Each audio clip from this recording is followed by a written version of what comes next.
본 강연의 2강으로 프로덕트 관리에 대해서 진행하겠습니다. 프로덕트 관리에 필요한 프로세스를 정리하였으며 각 단계에 필요한 요소의 핵심적인 부분을 설명하도록 하겠습니다. 1강에 해당되는 콘텐츠 기획과 2강에 해당되는 프로덕트 관리하고 같이 융합하면서 단계 전개되겠습니다. 네, 프로덕트 관리 프로세스에 해당되는 단계를 총 7가지 단계로 전개되겠습니다. 우선 여기서는 간편하게 설명을 하겠습니다. 요구 분석 단계에서는 이해관계자 인터뷰가 있고 또한 목표 설정을 해야 되겠습니다. 요구사항을 문서화하는 부분. 이 요구 분석이 끝나고 나면은 환경 분석을 하게 되는 겁니다. 환경 분석에 해당되는 부분은 시장 조사, 기술 검토, 리소스 평가 이런 환경 분석을 이루어지는 거고 이 요구 분석, 환경 분석이 끝나고 나면은 설계에서는 콘텐츠 구조 설계 또한 콘텐츠 구조가 설계됐으면은 상세 설계를 문서화합니다. 그리고 이 문서화된 제품을 가지고 이해관계자, 요청자에게 검토해서 승인을 받죠. 그렇게 되면은 이 설계 문서가 끝났다라고 하면 본격적으로 해당되는 내용을 구현, 개발하는 단계가 이루어지게 되겠습니다. 그 단계를 구현 단계라고 이야기를 하고 콘텐츠 개발을 하게 되겠습니다. 그래서 분석, 환경, 설계 이 부분에 나왔던 내용의 전반적인 부분 자체를 이제 개발하게 되는 거고 이 개발이 된 부분 자체는 또한 테스팅을 위한 준비 단계가 이루어지게 되겠습니다. 해당되는 개발에 대한 소스에 대한 품질은 당연히 구현 단계에 보증이 돼야 되는 거죠. 어느 정도 구현 단계가 끝났다라고 하면은 테스팅이 이루어지게 되겠습니다. 테스팅에 해당되는 부분 자체는 이해관계자의 테스팅이 되겠습니다. 그게 사용자 테스팅이 되는 거고 본 콘텐츠에 대한 부분에 웹 서비스다라고 하면은 성능도 중요하죠. 예, 그래서 이런 성능 테스트 또한 테스팅하다가 나올 수 있는 부분이 있습니다. 그런 게 버그라고 이야기를 하죠. 이런 버그 수정, 이런 단계의 테스팅 단계를 거치면서 사용자 테스트, 성능 테스트, 버그를 수정하고 끝나고 나면은 본격적으로 사용자가 사용할 수 있는 문서를 만들게 되는 겁니다. 일명 사용자 매뉴얼 아니면 운영자 매뉴얼 이런 부분을 만들게 되는 거고 테스트가 끝났기 때문에 이제 우리가 빌드 배포를 하게 되는 겁니다. 그래서 배포 단계를 수립을 하게 되는 거고 내부적으로 제품에 대한 리뷰라든가 평가가 이루어지게 되겠습니다. 이것을 완료 단계라고 이야기를 하게 되겠습니다. 그럼 서비스가 이제 완료가 되면은 서비스가 런칭이 되겠죠. 그렇게 되면은 사후 관리가 들어가는 거고 일명 유지 관리가 이루어지게 되겠습니다. 이때는 사용자에 대한 피드백을 또 수집을 해서 끊임없이 분석, 설계, 구현, 테스팅 이런 식으로 반복적으로 이루어지게 되겠습니다. 네, 그래서 반복적으로 지원을 하게 되는 거고 또 콘텐츠에 대해 업데이트를 해야 되고 개선사항이 나온 부분이 있으면 최적화하는 단계가 사후관리 단계가 되겠습니다.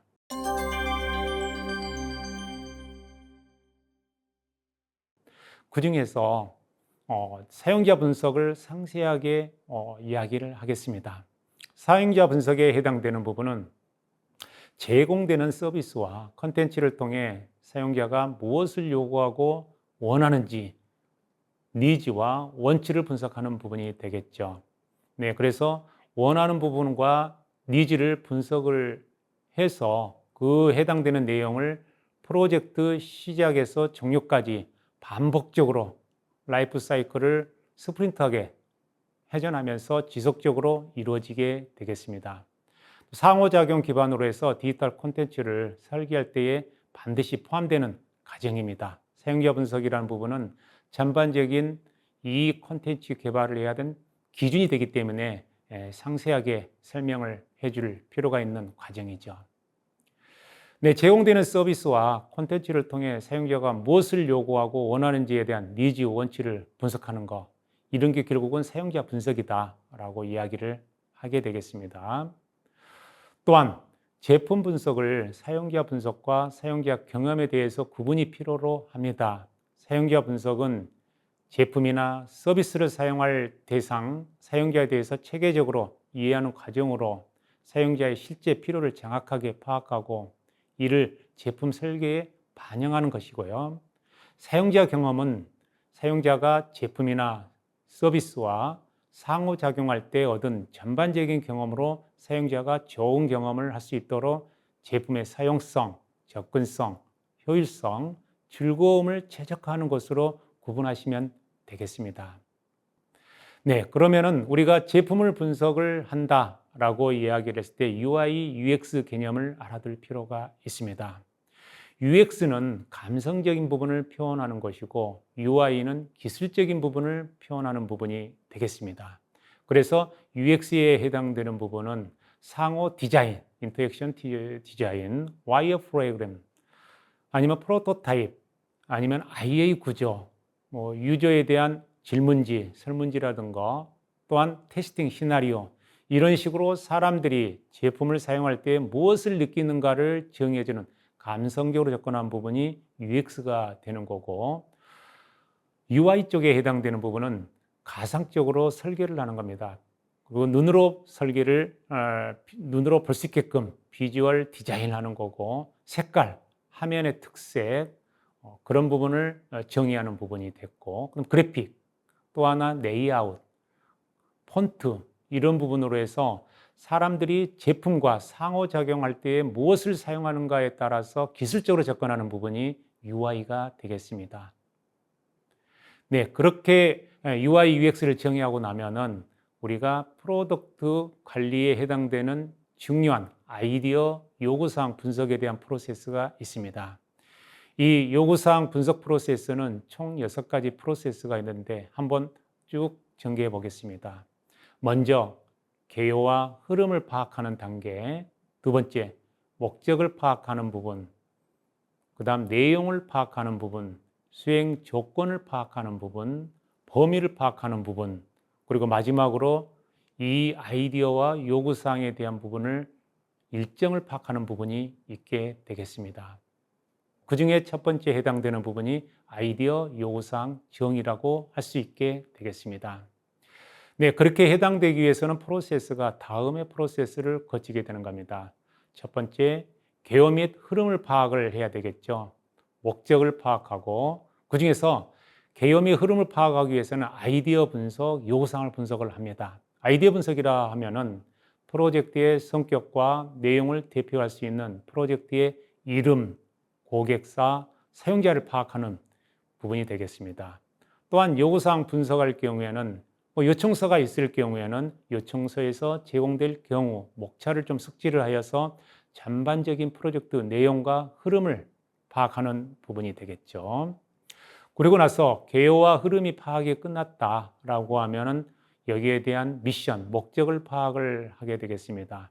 그래서 여기에 해당되는 프로젝트를 진행하게 된 이유, 또한 추진 배경을 파악을 해야지만은 이 제품에 대한 아니면 비즈니스 모델에 대한 전반적인 부분을 알 수가 있게 되겠죠. 또 현재 상황의 문제점, 현재 뭐가 문제인지, 그러면은 레가시에 대한 문제점을 파악하려면 갭 분석이라는 부분도 생성되는 거죠. 그래서 어떻게 해결하려고 하는지에 대한 방향도 파악을 해야겠죠. 투비에 대한 방향성이 되겠습니다.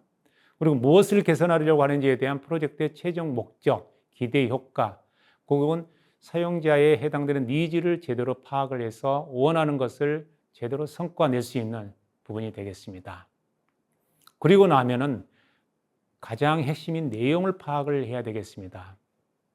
프로젝트에서 수행하기 위해서는 서비스와 컨텐츠, 기능에 따라서 기획도 있을 수가 있고요. 디자인 아니면 프로그램과 같은 업무별 세부 수행 내용도 다 같이 파악이 돼야 되겠죠. 해당되는 비즈니스 모델이 신규라고 하면은 기획이라든가 디자인에 집중하게 될 거고, 이게 기존에 있던 제품이다라고 하면 레가시 프로그램이라든가 같은 업무에 대한 부분을 파악하는 게 중요합니다. 또한 다수의 사용자로부터 데이터를 수집을 해서 다면으로 데이터를 수집한 다음에 요구한 광범위한 요구를 선호도를 파악해서 진행을 하게 되겠습니다. 이 부분은 뒷장에서 설문조사의 샘플로 이 부분에 대한 예를 제시를 하겠습니다. 또한 사용자가 제품이나 서비스를 사용하는 과정을 관찰도 해야 되는 겁니다. 제3자로 해서 어떤 부분이 문제가 있는지 아니면 무엇을 원하는지를 제3자적으로 관찰을 해보는 거죠. 아니면은 시스템적으로 분석을 해볼 필요가 있습니다. 그래서 데이터 분석을 하려고 해서 사용자의 행동 이런 부분 자체를 패턴을 분석을 해서 그 방향성을 정의를 하는 부분이 내용 파악이다라고 할 수 있게 되겠습니다. 조금 전에 말했던 것처럼요, 설문지의 한 사례가 되겠습니다. 그래서 해당되는 제품에 해당되는 부분을 흐름이라든가 개요를 파악을 했고 목적을 파악을 했으면 이제 내용을 어느 정도 파악을 하기 위해서는 가장 빠른 방법이 또 설문지가 되겠죠. 그래서 화면에서 보시는 것처럼 설문지에 해당되는 내용을 추려 가지고 해당되는 부분 자체를 핸드폰이라든가 아니면 웹 서비스로 해서 내용을 파악하는 부분이 되겠습니다. 그리고 나면은 수행 조건을 파악을 해야 되겠죠. 수행 조건이라고 한다라고 하면은 핵심적으로 요구하는 사항, 또한 환경, 아니면 개발 환경이 굉장히 중요하죠. 어떠한 개발 환경에 따라서 수행할 수 있을지라는 부분이 구분이 됐습니다. 또한 기본적으로 준수해야 될 부분, 보안에 위배되는 부분이 있는지, 아니면 사용자 정보에 대한 부분이 외부에 노출해야 되는지 이런 부분도 파악을 해야 되겠죠. 또한 개요와 흐름, 목적, 내용을 파악하면서 제약상 반드시 화면에서 표현해야 될 부분하고 화면에서 표현되지 않아야 될 부분, 이런 부분이 제약상도 파악을 해야 되는 부분이 됩니다. 또한 인력도 파악을 해야 되겠죠. 그래서 본 모델에 해당되는 부분을 할 수 있는 인력을 투입을 하기 위해서 필요한 필수 투입 인력을 파악하는 단계가 중요합니다. 그렇게 해야지만은 전체적인 이후에 일어날 수 있는 보험이라든가 일정하고 같이 밸런스를 맞출 수가 있습니다. 네, 그렇게 되면은요, 조금 전에 이야기했던 수행 조건을 파악을 했죠. 내용을 파악을 했죠. 목적을 파악을 했죠. 그 다음에 개요를 파악을 했다라고 하면은요, 전체적인 범위를 파악을 하게 되는 겁니다. 전체적인 범위에 해당되는 부분 자체는 곧 여기에 프로젝트에 해당되는 부분에 산출물도 포함이 되는 겁니다. 산출물에 해당되는 부분은 소스도 포함이 되는 거고요. 문서도 포함되는 모든 여기 프로젝트에 투입될 수 있는 모든 행위, 이런 범위를 파악을 하게 되는 겁니다. 이 범위를 파악하게 되면은 이제 일정이 수립을 해야 되는 겁니다. 일정에 해당되는 부분은 범위하고 밀접한 연관이 있죠. 그래서 프로젝트의 의사결정자 아니면 담당자를 확인을 해서 이 일정을 서로 공유를 하고 예상되는 업무의 흐름을 제시를 하게 되겠습니다. 그렇게 해서 프로젝트 수행을 위해서 전체적인 일정 계획을 수립을 하게 되겠습니다. 전체적인 일정을 수립을 하게 되면은 위에서 말한 의사결정자나 담당자가 한눈으로 비주얼하게 볼 수 있으면서 어디 부분에 마일스톤을 설정하면 그때에 우리가 알고 있는 설계가 끝났는지, 개발이 끝났는지, 테스팅이 끝났는지를 알 수가 있고 그 알 수 있는 그 단계에 해당되는 부분을 가지고 무엇을 접근할 건지를 쉽게 접근할 수가 있겠죠. 그렇게 하기 위해서는 우리가 알고 있는 고객이 주최하는 설명회라든가 아니면 내용 구성이 어떻게 구성을 할 건지 아니면 제출 일정, 어떻게 프레젠테이션을 할 건지 아니면 평가 방식이라든가 아니면 평가 기준 이런 부분을 숙지할 필요가 있겠죠. 행여나 이런 내용을 몰랐을 경우에는 그 해당되는 요청자, 담당자에 의해서 커뮤니케이션을 해서 명확하게 일정을 파악을 해야 되겠습니다. 이 일정에 해당되는 부분 자체는 당연히 해당되는 이전에 이야기했던 범위라든가 다 포함이 돼서 이야기가 되는 내용이 되겠습니다. 네, 프로젝트 스케줄의 중요성은 아주 중요합니다. 그래서 그 용도를 알아둘 필요가 있겠죠. 보통 우리가 UI 아니면 투입 인력 등 프로젝트의 이해관계자 간의 의사소통의 도구로 많이 쓰고 있고요. 또 안에 프로젝트 업무 내용을 가시할 수 있게끔 하는 부분 아주 관리 요긴합니다. 또 프로젝트 팀원과 책임과 역할, R&I라고 이야기하는 부분을 분명히 할 수가 있습니다. 또한 필요 인력과 일정 계획을 세우는데 기초로 활용하고 있습니다. 이 기초로 활용하는 부분 자체는 개발비 산정할 때도 사용을 하게 되겠고요. 성과 측정이라든가 아니면 일정 조정 시 아니면 마일스톤 변경 시에도 활용을 합니다. 네, 예를 들어서 화면에 보는 것처럼 프로젝트의 일정과 아니면은 UI, UX 아니면 서비스 개발하는 부분 아니면 아키텍처 공통하는 부분 자체에 서로 간에 같은 시간에 시작을 해서 같이 끝나지는 않습니다. 일부의 업무, UI, UX 같은 경우는 선행해서 움직이는 부분이 있고요. 그 선행해서 움직이는 사이에 서비스 개발 쪽에서는 요구사항을 분석을 하게 되는 겁니다. 또한 아키텍처에 해당되는 부분은 본 콘텐츠 개발을 하기 위해서 필요한 아키텍처를 정의하고 설계하는 부분, 이런 부분이 서로가 같지를 않기 때문에 이런 프로젝트 스케줄에 의해서 서로 간에 유기적으로 연계되는 부분을 공유하게 되는 거죠.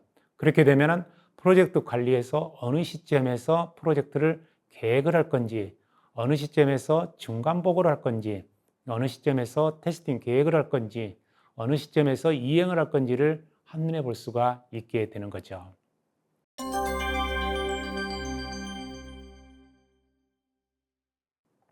네, 그러고 나면은 우리가 정보구조, 인포메이션 아키텍처라는 프로세스를 밟게 되는 겁니다. 이 해당되는 프로세스는 본격적으로 설계 단계에 이루어지는 행위가 이루어지는 거죠. 한 5가지 정도 단계가 이루어졌는데 첫 번째 정보구조 유형을 설정하는 단계가 있죠. 유형 설정이라는 부분 자체는 제공하고자 하는 서비스의 성격과 목적을 파악하는 부분이고요. 그 유형을 설정했다라고 하면은요, 카드를 소팅하는 단계가 되겠습니다. 이 카드를 소팅한다는 자체는 정보를 분류한다라는 부분이 되는 거고, 주제별, 콘텐츠 유형별, 아니면 사용자 구분, 아니면 카테고리에 맞게끔 조직, 배열, 그리핑하는 단계가 되는 겁니다. 그러면 정보를 소팅하게 되면은 다시 한번 네이블링을 하게 되는 거죠. 네이블링이라는 부분 자체는 그 정보에 해당되는 소팅한 내용에 해당되는 부분 자체를 이름을 지정하고 라벨링을 한다라고 하게 되겠습니다. 라벨링 하게 되면은요, 그 다음에 내비게이션 시스템을 검토하는 단계가 되는 겁니다. 그렇게 함으로 해서 내비게이션 시스템을 구상을 하게 되는 거고, 그 해당되는 내비게이션 시스템을 구상 이후에 본격적으로 인포메이션 아키텍처를 작성하게 되는 겁니다. 작성할 때는 도형과 다이어그램을 이용해서 매니벌 흐름이라든가 아니면은 IA 작성을 처리를 하게 되는 겁니다. 그 중에 첫 번째가 되는 겁니다. 우리가 정보 구조를 하려고 하면은 정보 구조라는 개념과 정보 구조의 설계, 이 두 부분을 개념을 알아둘 필요가 있습니다. 그래서 정보 구조 IA라는 것은 제공되는 서비스를 콘텐츠의 순서, 배치, 그룹핑 등 정보에 대한 성격과 유형, 우선순위, 위기에 따라서 구조화하는 것을 정보 구조라고 하고요. 정보 구조 설계라는 부분은 구조화된 정보를 사용자가 보다 편리하고 쉽게 우수한 목적을 달성할 수 있도록 구성과 흐름, 내비게이션을 설명한다. 그래서 내비게이션 구조도라고 이야기를 합니다. 네, 그런 부분 자체를 간단한 예시로 들었습니다. 어느 정도 해당되는 유형을 설정되고 나면은 어느 부분에다가 해당되는 내용을 레벨링 할 건지 구조할 건지라는 부분 자체가 일명 메뉴 구조도라고 이야기를 하게 되겠죠. 그렇게 함으로 해서 레벨링을 시켜줄 수 있으면은 레벨 1, 레벨 2, 레벨 3으로 해서 해당되는 메뉴의 뎁스도 설정할 수가 있게 되는 거죠. 네, 그리고 나면은 카드를 이제 소팅한다라고 이야기를 합니다. 이 카드를 소팅한다라고 하는 것 자체는 우리가 일명 인포메이션 아키텍처, 내비게이션을 설계하기 위해서 사용한다라고 합니다. 또한 정보를 배열한 후에 분류하고 그룹핑하여서 정보의 상하 유계나 아니면은 상하 관계 구조화를 통해서 정보를 파악하는 방법이 카드 소팅이 되겠습니다. 한 예를 들면요. 카테고리 왼쪽에 있는 두 개, 오른쪽에 있는 두 개처럼 여러 가지 카테고리로 이루어진 부분 자체를 여러 가지 해당되는 것을 분류를 하게 되는 겁니다. 카드를 소팅하게 되면은 여기에 네이밍을 정의를 해야 되겠습니다. 주제어를 만들어야 되겠죠. 그래서 표지에다가 표제어를 담습니다. 내비게이션에 이름을 부여를 해줌으로 해서 네이블링 작업의 결과는 메뉴명이라든가 버튼명 아니면 각 해당되는 세션의 타이틀을 정의하게 되는 겁니다. 해당 서비스의 정체성을 나타내기도 하고요. 원하는 정보의 이동이라든가 용이하게 도와주는 부분이 이 네이블 단계가 되겠습니다. 네이블 단계에 해당되는 부분은 다음과 같은 원칙으로 진행을 하고 있습니다. 네이블은 서비스 제공자가 아닌 사용자가 쉽게 이해할 수 있는 사용자 중심의 언어를 써야 된다는 거죠. 이게 보편성이 되겠습니다. 사용자 중심으로 언어를 이해하기 좋게 문어체로 만들어야 되든 구어체를 사용을 해야 되겠습니다. 또한 서술형으로 되어 있던 네이블에 해당되는 부분은 지향을 해야 되고요. 간결한 제목으로 사용을 해서 직관적으로 해당되는 내용을 인지를 할 수 있는 직관성이 있어야 되는 거고요. 세 번째로 폰트라든가 언어, 형용사, 명사 등의 표현 스타일을 일관성을 유지를 해야 되겠습니다.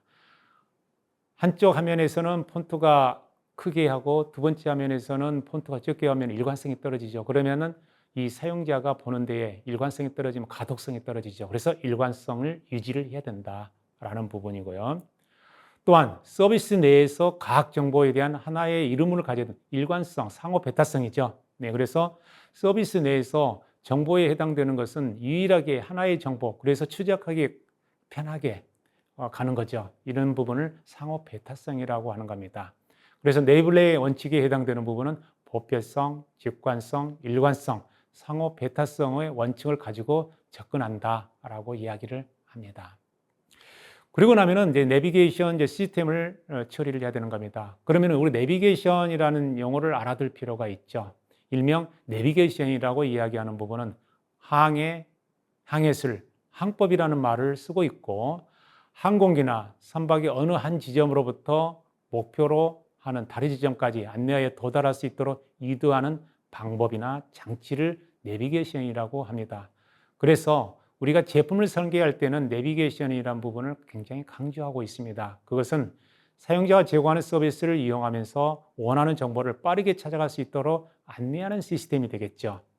또한 사용자로 하여금 정보 탐색의 수단이자 각 페이지 간의 이동을 연결하는 역할을 수행하기 때문에 이 정보 구조, IA 설계에 매우 중요합니다. 스토리보드라는 말이 나옵니다. 스토리보드라는 말은 본격적으로 화면을 설계하는 부분이 되겠죠. 그럼 개념을 한번 알아보겠습니다.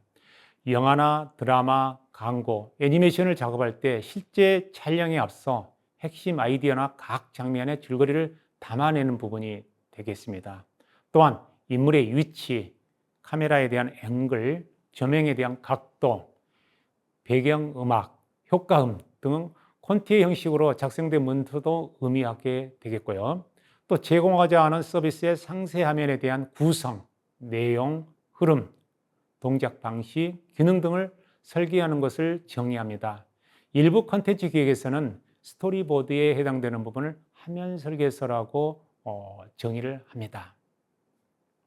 네, 각 화면의 상세 설계를 통해서 프로젝트를 진행할 때 작업 지침이나 가이드라인의 역할을 수행을 하게 되는 거고, 또한 화면 설계를 바탕으로 디자인 작업을 들어가기 전에 사용성 테스트를 시행하여 UI 설계에 대한 문제점을 보완할 수가 있습니다.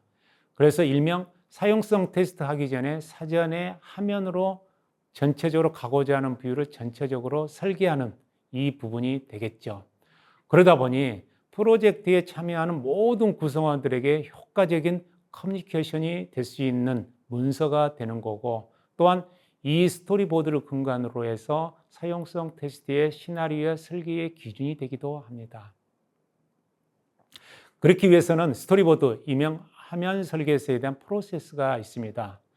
한 4가지 정도의 이 스토리보드를 작성하는 프로세스가 있는데, 첫 번째에 전체적인 화면에 가고자 하는 공통 UI를 정의하는 단계가 있습니다. 이 공통 UI를 전개하고 나면은 그 다음에 메뉴 구조도가 형성이 되는 겁니다. 메뉴 구조도를 정보 구조라고 이야기를 하게 되는 거고, 이 메뉴 구조도가 만들어지고 나면은 그 다음에 서비스 흐름이 만들어지게 되겠습니다. 그런 부분이 서비스 플로 차트라고 이야기합니다. 그리고 나면은 그 해당되는 서비스 플로 차트에 의해서 상세하게 UI를 설계하는 단계, 이런 4단계가 스토리보드의 프로세스 단계다라고 이야기를 하겠습니다. 네, 아이어플레이 그러면 디자인 전 단계에서 화면이 어떻게 구성될지를 그림으로 나타내는 것으로 웹사이트, 웹, 소프트웨어 등 화면 구조와 요소 배치를 스케치처럼 단순하게 시각화한 설계도입니다. 사용자 흐름, 유저 플로우 확인, 기능별 요소 배치, 계획, 프로젝트 이해관계자와 빠른 피드백을 공유하고 개발과 디자인의 기초 작업에 제공합니다. 프로젝트 특성에 따라서 AI 사용할 수도 있고 디자인 툴을 연계해서 사용을 합니다. 네, 스토리보드 구성의 예시입니다. 우선 화면에 보는 것처럼 전반적으로 크게 가고자 하는 부분 자체를 제일 상단에 GMB, 하단에 LMB, 하단에 퓨터, 그 다음에 공통으로 써야 되는 로그인 영역, 버튼, 입력창, 팝업 등에 대한 부분을 스토리보드에 공통적으로 표현하는 부분을 UI에 대한 종류와 설명을 공통 UI라고 해서 공통적으로 정의를 하게 되는 겁니다. 그리고 나면은 메뉴도라고 이야기하죠. IA 구조도라고 이야기를 해서 해당되는 부분 자체를 레이블링 했던 부분 자체, 아니면 그룹 바이 했던 부분, 이런 부분 자체를 어느 요소에 그룹 바이 시켜 놓는 부분이 되겠습니다. 그 영역에 의해서 일부에 해당되는 부분 자체는 해당되는 내용에 맞게끔 레벨링이 되는 겁니다. 그러고 나면은 메뉴 구조도에 의해서 서비스가 흐름도가 나오게 되겠습니다. 그래서 화면에서 보시는 것처럼 각 메뉴와 주요 서비스의 흐름을 한눈에 알아볼 수 있도록 도식화하는 것이 되겠죠. 그것도 대부분 시작과 끝이 있습니다. 그 처리와 판단, 입출력, 연결선, 설명에 의해서 해당되는 부분을 주석을 구성하고 있으면서 해당되는 요청자라든가 아니면은 주변의 이해관계자가 이 흐름들을 보면서 프론트엔드에서 진행해야 될 부분, 백엔드에서 움직여야 될 소스의 진행사항을 이 흐름들을 보면서 접근하게 되겠죠. 이 흐름도에 의해서 UI의 설계를 진행을 하게 되는 겁니다.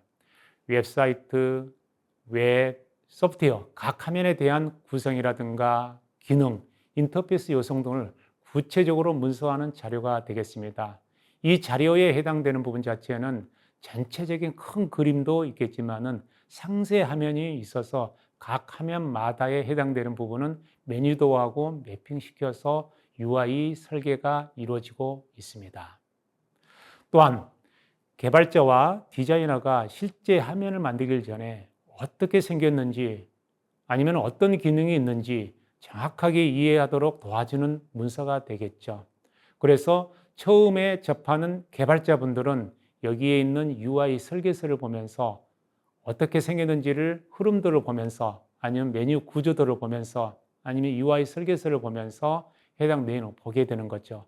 그렇게 되면은 당연히 기능의 흐름도를 알 수가 있게 되겠죠. 그리고 가시적으로 만들어졌던 화면이지만 그 해당되는 설계 문서를 봄으로 해서 화면의 구성 요소, 지형이라든가 버튼 방식, 입력창은 어디에 위치가 되어 있는지 아니면 필요한 인터페이스 요소가 어떻게 명시가 되는지를 이 해당되는 기능 흐름들을 보면서 이해할 수가 있게 되겠습니다.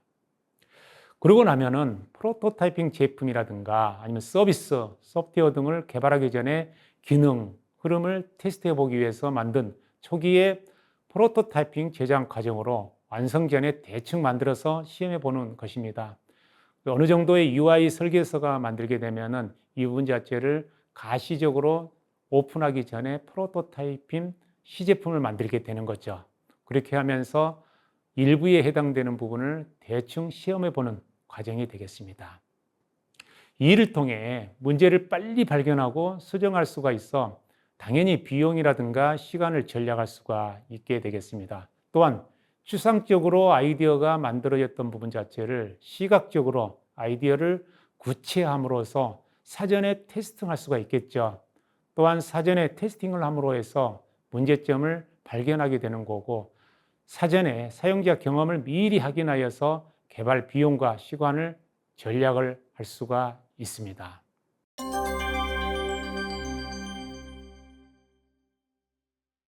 네, 그렇게 되고 나면은 그다음 사용자 테스팅이 이루어지는 거죠.